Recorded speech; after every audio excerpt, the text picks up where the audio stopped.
Hey guys, welcome to EDM News. Today, a very special edition. ADE is just over. I'm just back from a lot of meetings, meeting a lot of DJs, producers, label owners, and all kinds of crazy people that just want to rave. If you're interested in that, on my main channel, I will link it up there. And at the end of the video, there are like 3 videos about me in Amsterdam, full vlogs if you want to know how ADE actually is like. But here on this channel, we want to focus on the news, and the news are definitely the DJ Mag Top 100. They're always being announced at the very end of ADE. On Saturday, there's like an award show and afterwards a huge festival. And I was also at the award show. It was a little bit boring, to be honest. Like the award show, the festival afterwards was amazing. Like especially the light show was really good. But of course, the biggest news, of course, Martin Garrix got dethroned. He's not number 1 anymore. He's now on spot number 2.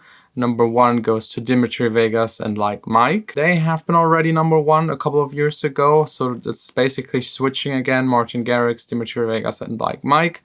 We don't know what will happen next year. I hope not Dimitri Vegas and Like Mike again. Because in my opinion, I mean, I have respect for both of them getting up there and how hard they're hustling and working all of these years. But I think other people make better music and DJ better. It's more a show than really about the music. It's all about the crowd control. And of course, there's still a lot of fake stuff going on in that list. But if you want to know more about the fake stuff, I made a special video 20 minutes just about the top 100 and everything that is going wrong with the top 100 and some inside information I got while being at ADE.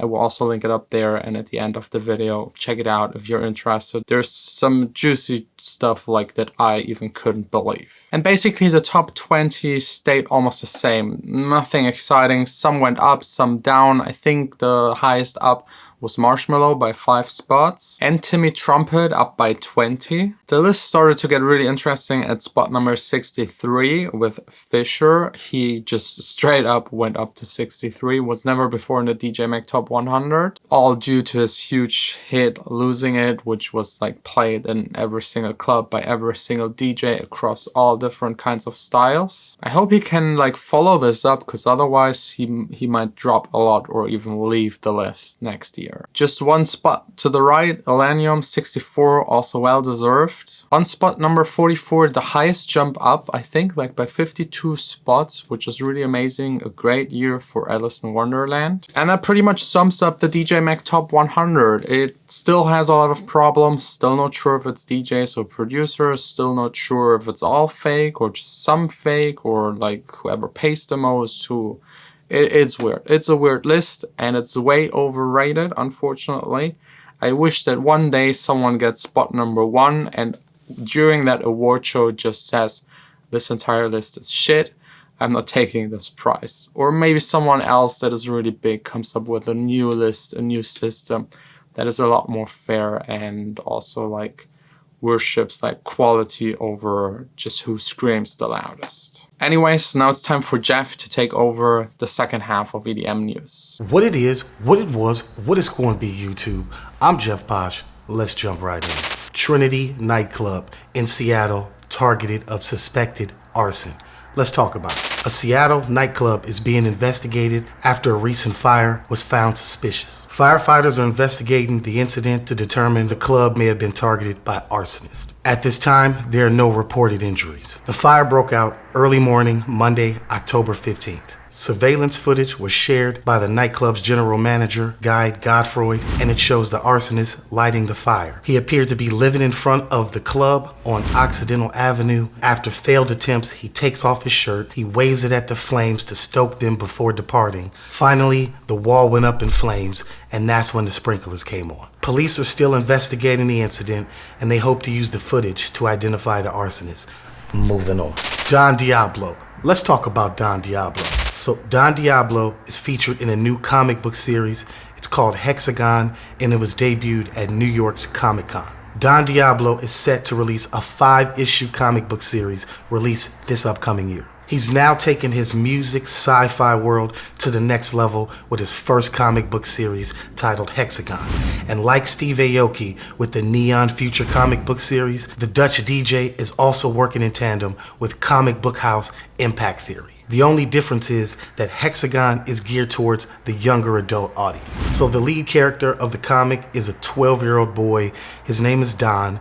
After winning an unbeatable video game, he unknowingly brings about an alien invasion, and he finds himself stuck in an intergalactic battle that's been going on for years. And it's a coming-of-age story that's sure to attract young readers. Don Pepin Shipper, aka Don Diablo, he said what's really important about his comic is the unifying factor. And he told fans at New York's Comic-Con what he loves about Star Wars and other sci-fi comics. It's not just the story, but it's about the underlying story and how it brings people together. What are your thoughts about Don Diablo's new comic book series? You're gonna check it out? Leave some comments below.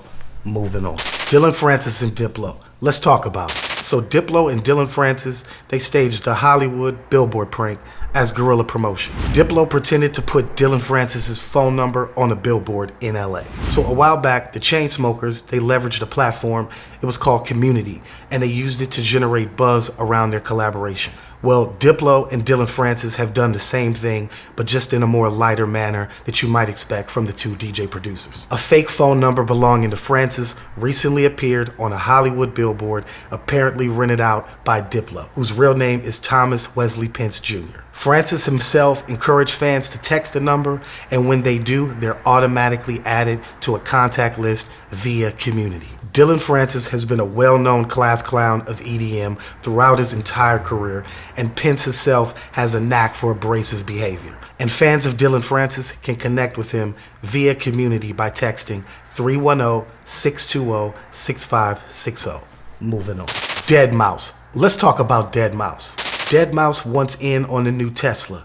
It's a Tesla semi-truck, and he wants to put a mobile studio and make it a tour bus. Deadmau5, who's not a stranger to exotic vehicles, said acquiring a semi-truck still might be out of his league, but it's not just any semi-truck. The Canadian DJ producer has his eyes set on the Tesla Semi as a prospect for his next mobile studio and tour bus. Quote, "Okay, this thing rips," wrote Deadmau5, end quote. Deadmau5, whose real name is Joel Zimmerman, in a post to his social media channels said, "Count me in for the 2021 tour, mobile studio, Elon Musk." So Tesla unveiled their semi-truck back in 2017. They touted its fuel efficiency, its energy consumption. Tesla Semi can go from 0 to 60 in 20 seconds, and its autopilot is designed to prevent head-on collisions. So will the two giants partner up? We'll see. Considering his staggering fan base, teaming up would certainly make it a mutual benefit for the auto manufacturer. So guys, what do you think about Deadmau5 and his thoughts about creating a new semi-truck with Tesla and turning it into a studio/tour bus? Coming to you live and direct from San Francisco, California, I'm Jeff POSH. Thank you for watching this episode of EDM News, where it's one thing I know and it's two things that's real. If you want to hear the real, you're going to hear it here first on EDM News. You know the slogan, one ear to the streets, pulse of the culture in our veins. Let's kick it back to John. Peace.